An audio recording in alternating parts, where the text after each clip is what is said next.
Hi, Facebook. So it tells me I'm live, but I can't really see yet. So hopefully this is working okay. Hello to those of you who are on here today. I thought I would try to maintain a little bit of normality and do my regular 10 a.m. live.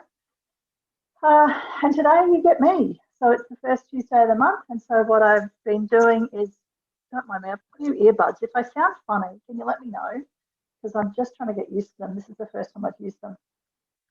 So what I'm doing is every Tuesday I'm getting on here to do a live onto my page, into my group. Every time that on the first week of the month, I get on and I share some information that I know that I have found to be very useful for me and for my clients. And on the other Tuesdays, I interview somebody so that they can share into the group and across my network. So I'm hoping that this is working okay. I don't know. I am monitoring. If you can see me, can you comment? Because I've had some internet issues this morning. The headsets have been playing up, and everything's a bit upside down, quite frankly, today. I am monitoring the chat. Given that I'm doing this live through Zoom, I'm monitoring the chat on my phone. So I've got my phone sitting here beside me.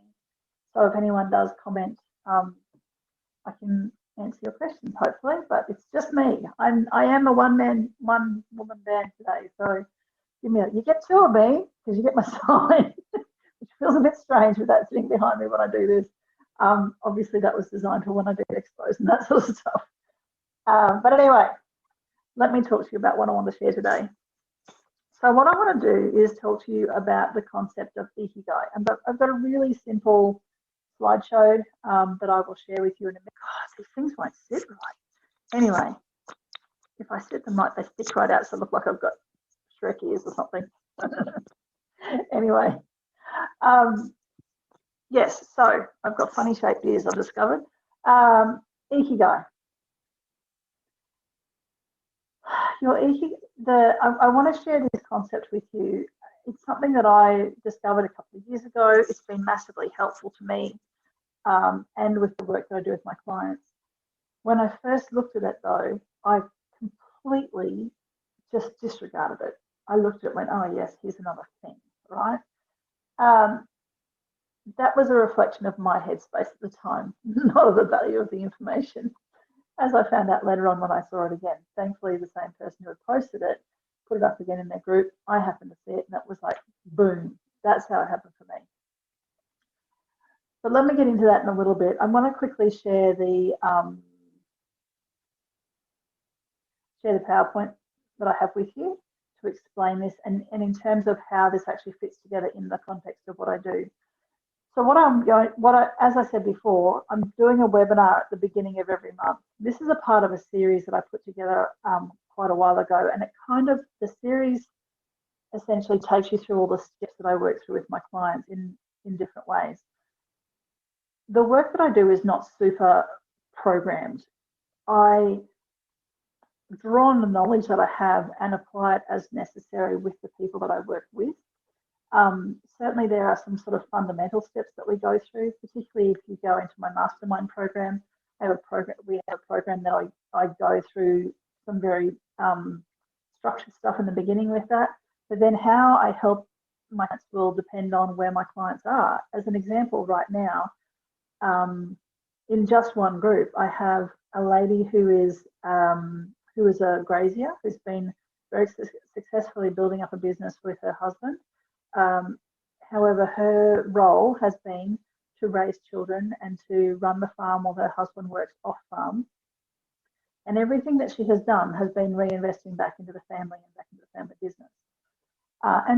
And like I said, they have done very well for that. Now but she's at the point where now children have moved out and she is starting her own independent business in parallel with the farming business, but separate to it so that she has something that is entirely her own. Within the group that she works with, there's another lady who has been, who is in the artistic field. She has been a professional artist for well over 10 years. I'm not exactly sure how long, but a long time, and is doing exceptionally well with what she's doing. She is a phenomenal businesswoman, and has created massive success for herself, and she's moving further on with that. And in exactly the same space, we've got another lady who has worked primarily as she has been, she had her own business for a period of time with her husband. Post floods, that became untenable, and so she then went into an employee role in the same industry. And now, for health reasons, she can't go. She stopped working because she had a baby and wanted time at home with her child, and can't go back to that industry because of health reasons. And so now is building up a business in a completely creative space, but starting again from scratch. So she's not completely from scratch, but she's like has a relatively small business at the moment that is growing. But all those people obviously are very different places within this journey. So yes, we have like a level of structure, but it's not this has to happen, right? So just to give you an idea of how I work with people. But this concept of Ikigai is something that I think is really important to share with everybody for a whole bunch of reasons. Now, I can help you to go into further depths with this if this is something that you are interested in. Or you can take this information and work through it yourself, or you can just completely disregard it. What you do is up to you. What I would like you to do is, if you are looking at this today while I'm live, can you please drop a comment into the chat on Facebook to say that you're on here live, or whether you've picked this up as a replay, because I just would really like to see what's happening and how well I'm reaching people at the moment. But let me go back to share. I'm going to share this. That's not me. Let me click the right buttons to start with. Let me share with you a quick presentation that I created. So this whole webinar series that I created, let me get to a proper share instead of this funny version.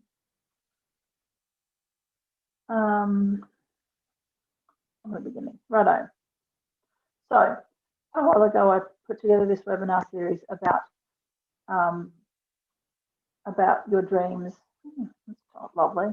Sorry, I've got laptop issues and internet issues and audio issues and the whole kit and caboodle happening today.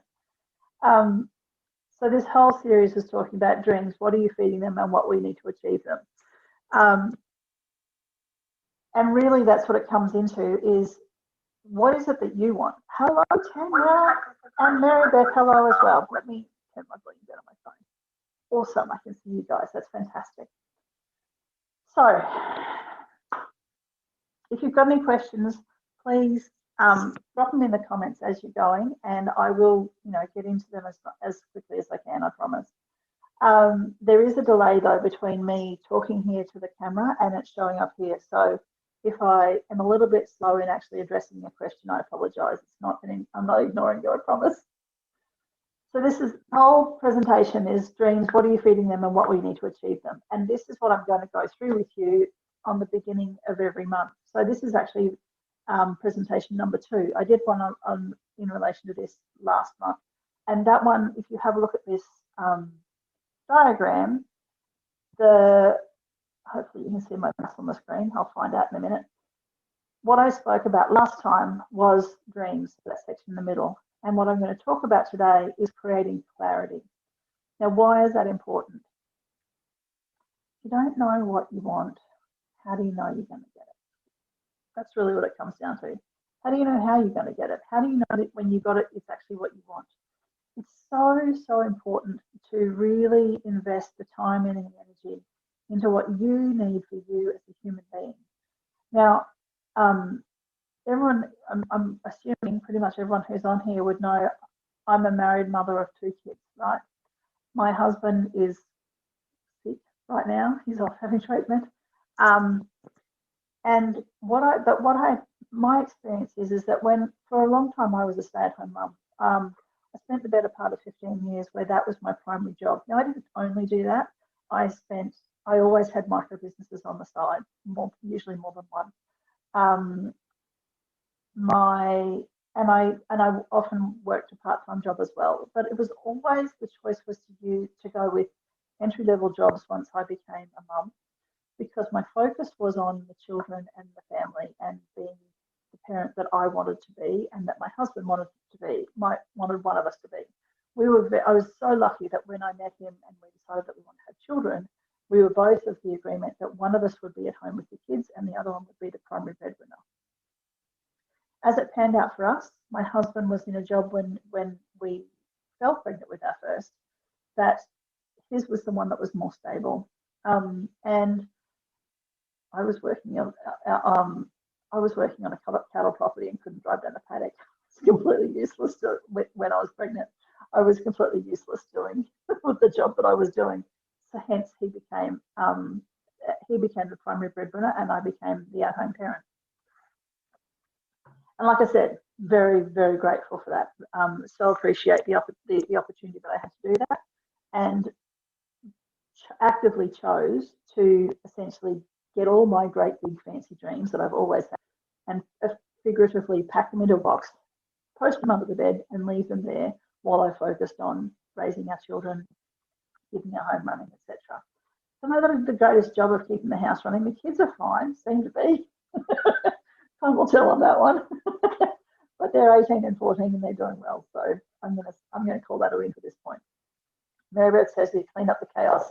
Yes, if you don't have clarity on what's happening with your dreams, you will be in chaos.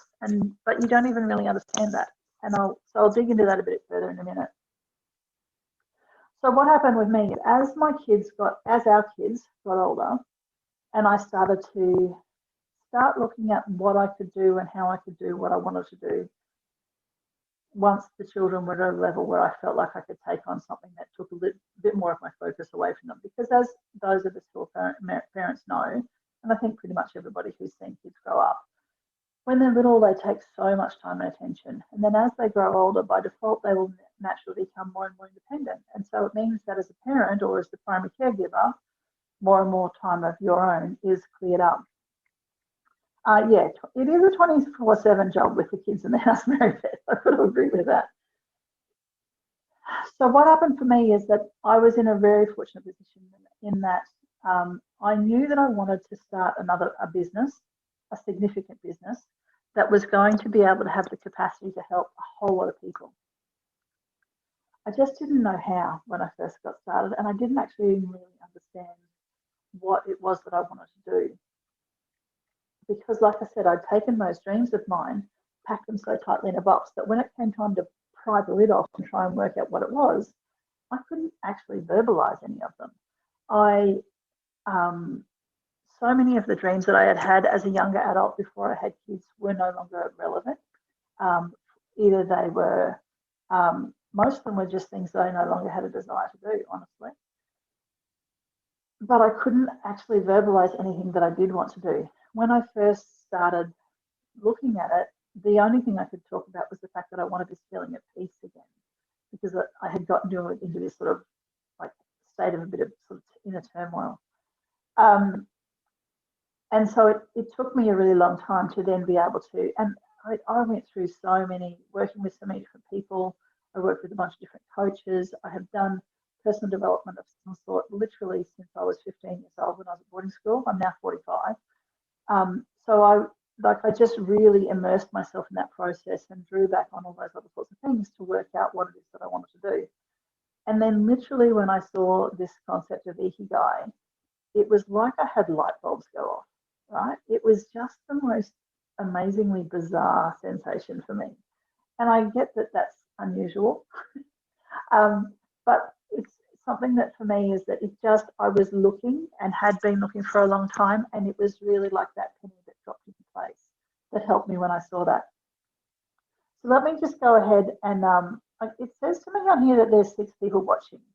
Can you say, I know Mary Beth and Tanya, I'm very grateful that you're there, but those others of you who are watching, pop a little comment in, if it's just a live or a thumbs up or something.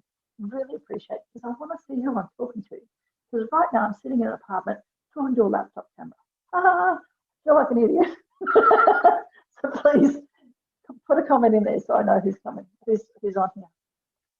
So let me get into the next slide if I can get this to work. Okay.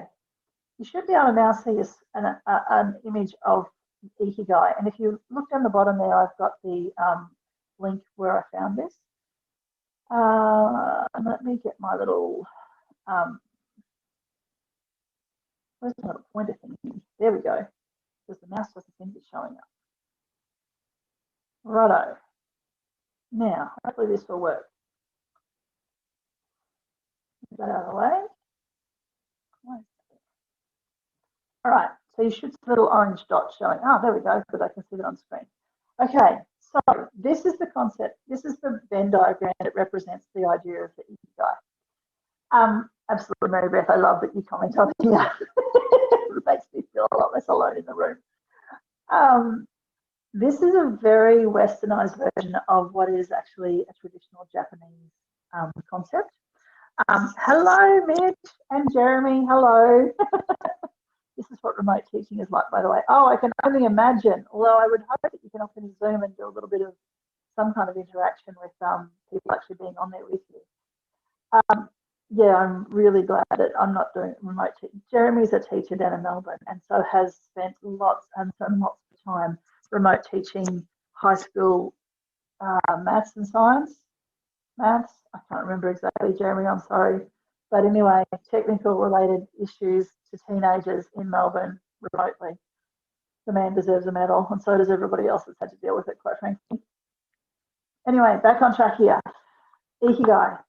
As I said, this is a very, very westernized version of the traditional Japanese concept. So please be aware of that. Why I share this is because I found it so powerful. And it's just, and it made, like I said, it made a massive, massive difference to me. Now, if you have a look at these different sections here, right? So we're just going to break it down and work through each different thing. We're going to look at these major circles to begin with. Let's start at the top and we'll work our way through. If you look at the four, what this comes down to is the concept of Ikigai, which is your reason for being, comes into these four major categories. It's an overlap of the things that you love in this world, of the things that the world needs, of what you can be paid for, and of what your passion is.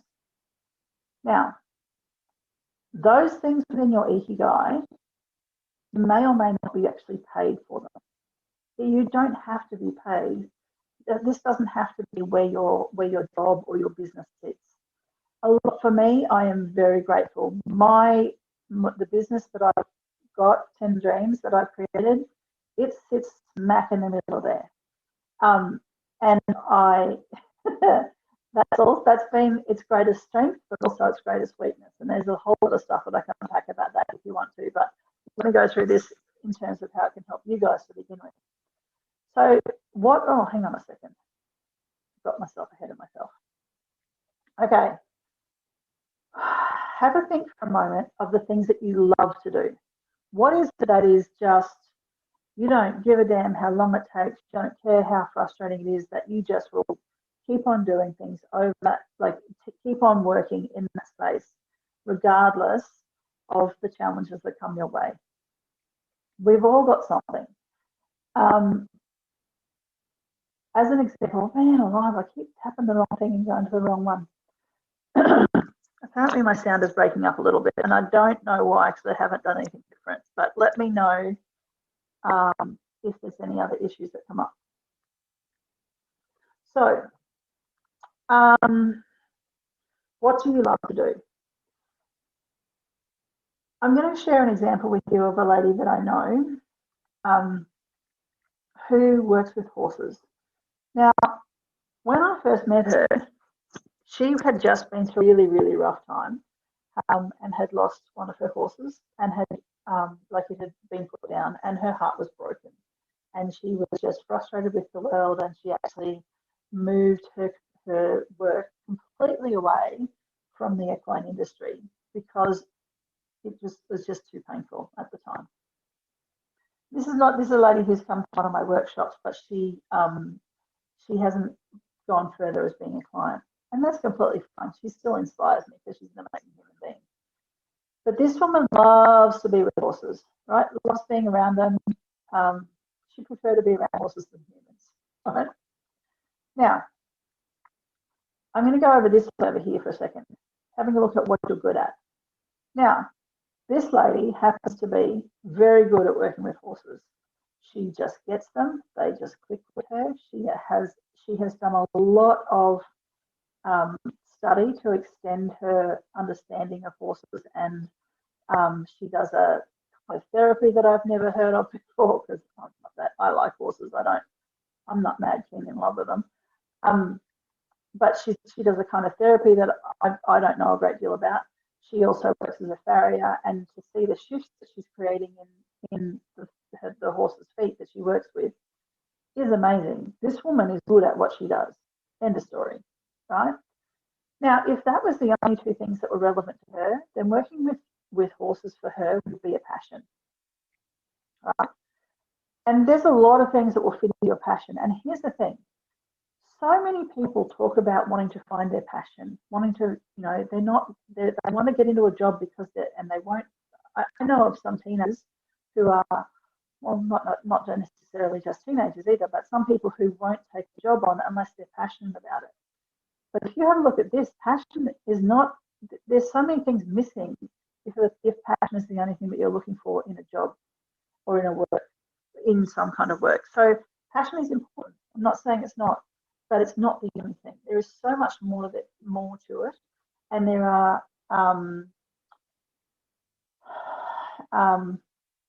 sorry, just had a distracting text from my husband.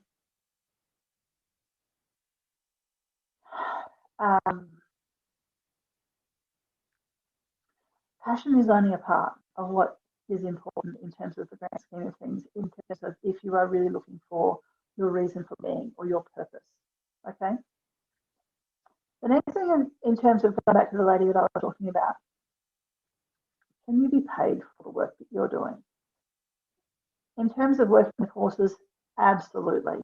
There are so many different people in different capacities that want help, want experts to come in and help with the horses. Whether they are hobbyists who are just getting their first horse and need some help to understand it, whether they are elite riders who understand the value of having a coach and a therapist and all those other things around their horse, because as an elite rider, your horse is also an elite athlete, and we all know that elite athletes, to be able to get to being elite, need a higher level of care and attention compared to, say, of course, we had horses when I was a kid, and well, we still have horses, but I don't live where I used to when I was a kid. Stock horses that lived in the paddock, we would get them in, and if they were, we'd get them in, and Dad must have trimmed their hooves, in between when we were doing stock work, but every so often you'd do a quick trim of their hooves, and then we'd jump on them and off we'd go. We never shod them. We had one horse that Dad used to shoot. His name was Creamy. He was an Arab. He had pale coloured hooves, which are quite weak, and so they had to be shod. But the other horses all had dark hooves and never ever got shod. They were just work horses, right? They were very good at what they did. They served their purpose very well. They didn't get specialised treatment unless it was absolutely needed, because they weren't treated like the elite athletes of, say, a horse that's used for a professional show jumper or for a professional dressage rider. Jeremy's written, passion cannot be sustained indefinitely without all the other things. Absolutely. I could not agree more. Passion is a very, it's like that beautiful high that you get when you find something that you really love to do, but it's can't live on a high forever. Our life has got peaks and troughs. So, yeah, passion's important, but it's not the only thing. So coming back to this lady with the horses, okay, if she was good at this and if she could be paid for it, and they were the only two criteria that she ticked in relation to working with horses, then that would be considered her profession. And there are lots of people who work in this space, right? They don't necessarily love what they do, right? But if they are good at it and they're being paid for it, then that ticks the boxes and keeps the walls from the door in terms of a roof over your head, food on the table, your car on the road, all those other things that become a relevant part of our world. Again, this is not about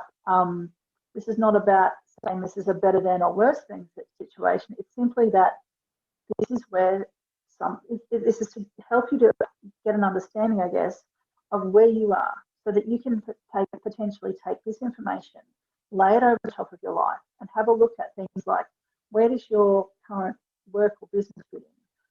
What about your hobbies? Are there other things in your world that you may want to tweak to exaggerate or minimize the impact on the rest of your life? Okay. Now, if you have a look at this little space here, where you've got an overlap of what you love and what you're good at and what you can be paid for, this here gives you that feeling of a satisfaction, but a feeling of uselessness, right? Because what's being excluded is the fact that the world doesn't necessarily need you, okay? Now, here's the thing. You don't have to stay in that space. If you're feeling useless in what you're doing, it's ticking these boxes in that you're enjoying it and the work, and you're good at what you're doing and you're being paid for it, but you're feeling kind of useless. You don't have to stay there. You're not a tree. Your roots are not planted. You can't, you don't die if you move. You just need to create some change. And if you want some help with that, I can help you with that. But there are so many places that you can get help with to do that.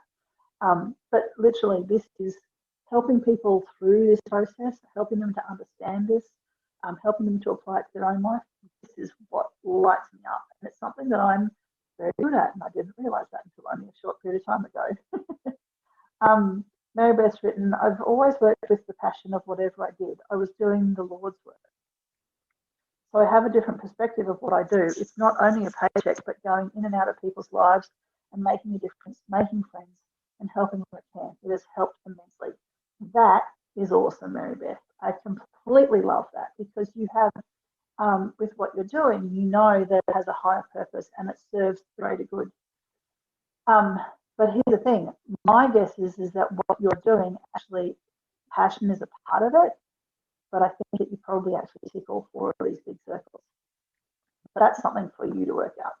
Sorry, tapped the wrong button again. So let's continue on. What the world needs. Now, what the world needs is going to be very dependent on where you live, honestly.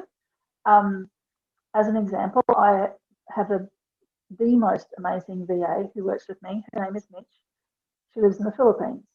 Very, very different life to where we live here in Australia. What she needs, what's needed in her world, is very different to what's needed in my world. So the world as a whole has certainly had different needs, but it's also a matter of geographically, the importance of what the world needs will shift depending on where you are, and also whether you work with people on a face-to-face basis or whether you work online. So there's a whole bunch of factors that play into that. But if you have a look, if we break this down a little bit further, if you are being paid for something, and this is something that the world actually needs, and that's the only two areas that your work, they're the only two areas that it ticks, then that would be considered your vocation. If it's something that you love and the world needs and you can be paid for, so you can use this little space here, you're going to have excitement and complacency, but a sense of uncertainty. Because you won't, if you're second guessing whether or not you're good at it, then that's where things like imposter syndrome can kick into this sort of space here. That's levels of self-doubt in terms of, yes, I love this, and yes, it needs it, and yes, I can be paid for it, but am I good enough? Am I good at doing this? That's this little gap here. Once you get strong in the knowledge that, yes, I love this, yes, the world needs this, yes, I can be paid for it, and yes, I'm good at this. Once you've got all those things ticked, then you come into this space with an IKIGAI. There's a whole lot of other little elements within there. And there are also other versions of these diagrams that explain IKIGAI, and there are so many resources online that can help you with this. I'm more than happy to share more information if anyone is interested. But I want to I'm just going to stop this share for a moment and just explain. So IKIGAI is not a new concept. It's not something that I've come up with individually. It's something that has helped me massively. And like I said, it's the reason that I want to be able to share. That's the reason why I've chosen to share about this today with you. It's, for me, like I said, when I first saw this, I was in a pretty negative headspace the very first time, and I just completely disregarded it. I just brushed over it and went, whatever. Um, literally just kept on scrolling. It was in a Facebook group. Jeremy's written, I believe I found my IKIGAI, but I want to stress that it's still work. Absolutely. Like work is, so it depends on what your definition of work is there, Jeremy. Whether it's, I know that you work as a teacher, and I know that, and I'm assuming that with the way that your family dynamic is set up, that your work helps to sustain your family, help to pay off the mortgage, help to give you the lifestyle that you want, etc., etc. Just because your work falls within your IKIGAI doesn't mean that there's no effort involved, and it doesn't mean that everything's suddenly going to become easy, or that there's no challenges that are going to be thrown your way, or all of those things, right? What I've found is that once I knew what my IKIGAI is or was, because I found what it was, but it still is the same thing. Then when the world threw challenges at me, it became easier to get through those. I've heard it said that if you do a job you love, you won't work a day in your life. That's BS. Not complete BS. So I've found, Jeremy, that when I get into my office and I'm working on something that I love, I want to be in the office working on that. So I'm, putting together a webinar like this, right, where I know it's going to help other people. I can sit in there for hours, get completely lost in it. It's the place that I would rather be more than anywhere else at that time. It takes effort, and it takes work, and it takes concentration. And I'm not going to say that you're never going to work a day in your life, but if you find something that you love and it sits within your IKIGAI, the effort that you have to put in to be able to do your job and to be able to have the impact that you want to create in this world, the self-discipline and the motivation that is required for you to actually do that becomes easier. Like I find it so much more easy now to be disciplined in the work that I'm trying to do, unless I have family distractions and those sorts of things like are going on at the moment. But what I'm saying is that the more strongly I'm working within my IKIGAI, the less the work still needs to be done, but the less it feels like work. It doesn't feel like drudgery. It's a joy to do the work. It's something that I look forward to doing. I love the impact that I'm generating in this world, and I know that that with the work that you're doing with, say, with teenagers, right? You're working in a classroom with a bunch of teenagers. Teenagers are always going to be a challenge. Anyone who tells you otherwise, I think it's each their own perspective, right? For me, I love teenagers, but I can't imagine working in a classroom with them because there are so many diverse needs and situations happening, and a gazillion hormones running riot, and so many things going on that you can see and so many more that you can't see, and the dynamics of managing an entire classroom to teach them in the way that you need to be able to, Jeremy, it's a challenge I don't ever want to have to take on again. I have taught teenagers for a while, they were university age teenagers, but it was a challenge. It was really hard. I'm very, very grateful that people like you do this and absolutely love what you like and are absolutely getting in there and helping our kids out. But it doesn't mean it's not work. It just means that the work is easier than if you were in there and it wasn't your IKIGAI, or if it wasn't the stuff that you loved, or if it wasn't something that you were super good at. So it's one of those, it's about that whole degrees of variation, and there's, as with all things, there's like shades of grey that are amongst it. And it's not that you'll never work a day in your life, it's that I think that the work is a whole lot easier. Excuse me. So